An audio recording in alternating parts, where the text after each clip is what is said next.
آج کا جو ہمارا یہ ویڈیو پیغام ہے، یہ آج جو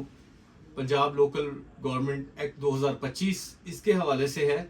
تو جب سے یہ ایک پاس ہوا ہے، تقریباً تمام جو پنجاب کے جو مائنورٹیز ہیں وہ کافی کنفیوز ہیں، اور ہماری بہت سارے لوگ جو ہیں ہمارے لیڈرز ہیں ان کی سٹیٹمنٹس بھی کنفیوز کر رہی ہیں کہ یہ شاید اس ایکٹ میں سلیکشن کا نظام کو برقرار رکھا گیا ہے۔ اس پہ ہم تھوڑی سی روشنی ڈالنا چاہیں گے اور مائنورٹیز الائنس پاکستان کا موقف بھی دینا چاہیں گے۔ ہمارے جو ہمارا لیگل ونگ ہے مائنورٹیز الائنس پاکستان کا، ہم تمام دوستوں نے مختلف اوقات میں جو سیشن کیے اور اس کا بغور جائزہ لیا۔ سب سے پہلے تو میں یہ بتانا چاہتا ہوں کہ یہ الیکشن کیسے ہوگا۔ اس کو ہم شہر میں جو میونسپل کمیٹیز ہوں گی اور گاؤں میں یونین کونسل ہوں گی، یہ الیکٹورل کالج جو ہے 13 ممبران ہوں گے، جن میں 9 جو لوگ ہیں وہ ڈائریکٹ الیکشن لڑیں گے، اور جو 4 ہیں وہ ریزرو سیٹ پہ ہیں، جن میں ایک اقلیت کی ہے، ایک خواتین کی ہے، ایک یوتھ کی ہے، اور گاؤں میں ایک کسان کی ہے، اور جو شہر میں ہوں گے وہ ایک لیبر کی ہوگی۔ تو اس طرح شہر کی جو میونسپل کمیٹیاں ہیں یا گاؤں کی یونین کونسلز ہیں، پھر ان کے سیکنڈ ٹیئر میں ان کا جو ہے وہ تحصیل کونسلیں اور میونسپل جو کارپوریشنز ہیں ان کا وہ الیکشن ہوگا۔ تو ہم اس کو سب سے پہلے یونین کونسل کی سطح پہ دیکھتے ہیں۔ تو یہ ایک پوری کانسٹیٹوئنسی ہوگی، ایک یونین کونسل یا میونسپل کمیٹی، اور اس میں جتنے بھی لوگ الیکشن لڑیں گے، جو سب سے زیادہ 9 لوگ الیکشن ووٹ حاصل کریں گے وہ جیتیں گے۔ تو اس کا مطلب ہے یہ ڈائریکٹ الیکشن ہوگا 9 جنرل سیٹوں کے لیے۔ اب اس میں ایک امپورٹنٹ بات یہ ہے کہ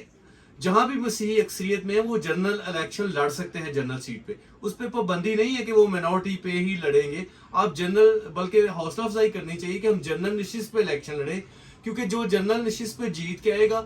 وہ بعد میں 9 لوگوں میں اپنی مخصوص نشست کے لیے لابنگ اور ایڈوکیسی کر سکتا ہے۔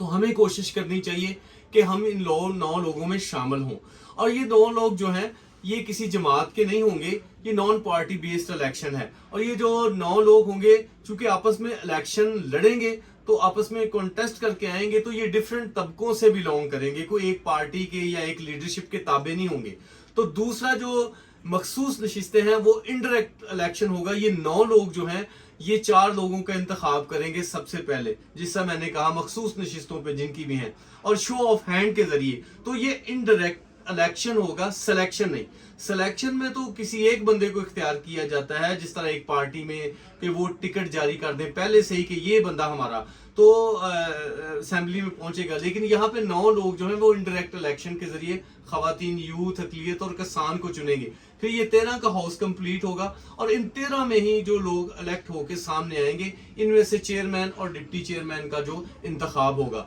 تو ہو سکتا ہے کہ اگر ہمارا کوئی جنرل کونسل بنتا ہے، اب ہم مائنورٹی پہ بھی جیت جاتے ہیں، ہم اتنی پوزیشن میں ہوں کہ ہم چیئرمین اور اپنا وائس چیئرمین بھی بنا سکیں۔ تو اس نظام میں میں نہیں سمجھتا کہ اس میں سلیکشن ہے۔ مائنورٹیز الائنس پاکستان، یہ ڈائریکٹ اور انڈائریکٹ الیکشن کی بات ہے، اور ہمیں بالکل اس میں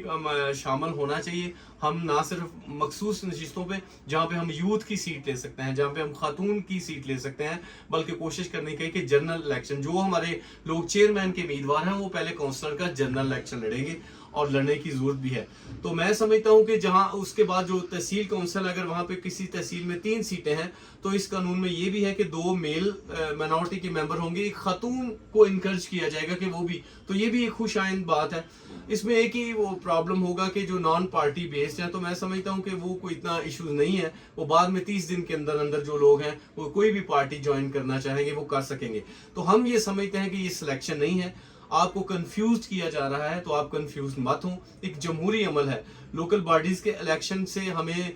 جمہوریت کو پروان چڑھایا جاتا ہے، لوگ سیکھتے ہیں، لوگ ایک دوسرے کے کام کر سکتے ہیں، بہت سارے اختیارات ہیں۔ اگر ان پہ بات کریں تو ویڈیو کافی طویل ہو جائے گی، تو بہتر یہی ہے کہ ہم مائنورٹیز الائنس پاکستان کی طرف سے آپ کو انکرج کرتے ہیں کہ آپ اس الیکشن میں جب بھی ہوتے ہیں، ابھی تو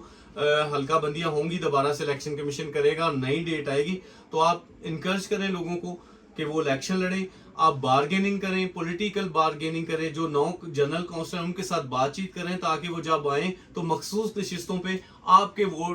جو آپ کا نمائندہ ہے اس کو الیکٹ کریں انڈائریکٹ الیکشن کے ذریعے۔ تو اس میں بالکل ہر یونین کونسل میں اقلیت کی نمائندگی ہوگی، یہ بالکل غلط بات ہے جو لوگ کہہ رہے ہیں کہ یہ سلیکشن ہوگی، ایک فرد کا اختیار ہوگا، یہ قطعاً ایک فرد کا اختیار نہیں ہے، بلکہ انڈائریکٹ الیکشن کے ذریعے